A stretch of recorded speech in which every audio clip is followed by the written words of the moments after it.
హైదరాబాద్ స్థానిక సంస్థల కోట ఎమ్మెల్సీ ఎన్నికలకు సంబంధించి ప్రధాన ప్రతిపక్షం బీఆర్ఎస్ సంచలన నిర్ణయం తీసుకుంది. తమ పార్టీకి చెందిన కార్పొరేటర్లు ఎవరూ కూడా ఎన్నికల ప్రక్రియలో పాల్గొనబోరని తెలిపింది.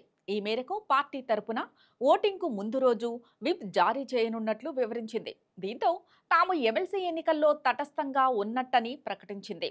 ఈ మేరకు తాజాగా మాజీ మంత్రి కేటీఆర్ ప్రకటించారు. ఈ నెల 23న ఒకే ఒక్క ఎమ్మెల్సీ స్థానానికి ఎన్నిక జరగనుంది. ఈ ఎన్నికల్లో బీఆర్ఎస్ పార్టీ దూరంగా ఉంది. బీజేపీ, ఎంఐఎంలు మాత్రమే పోటీ పడుతున్నాయి. ఈ విషయంపైన బీఆర్ఎస్ క్లారిటీ ఇచ్చింది. తమకు చాలినంత బలం లేనందుకే పోటీకి దూరంగా ఉన్నామని స్పష్టం చేసింది.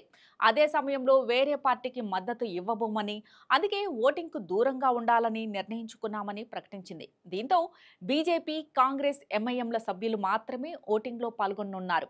ఇదిలా ఉంటే ఎంఐఎంతో పోల్చుకుంటే బీజేపీకి సభ్యుల కొరత ఉంది.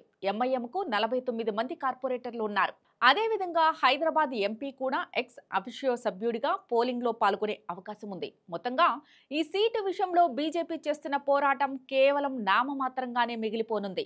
మరోవైపు ముందుగానే కాంగ్రెస్కు ఎమ్మెల్సీ కోట ఎమ్మెల్సీ ఎన్నికల్లో ఎంఐఎం సహకరించింది. ఈ క్రమంలో ఇప్పుడు ఉన్న కాంగ్రెస్ కార్పొరేటర్లు ఎంఐఎంకు అనుకూలంగా ఓటేసే అవకాశం ఉంది. ఫలితంగా ఎంఐఎం విజయం తథ్యమని అంటున్నారు.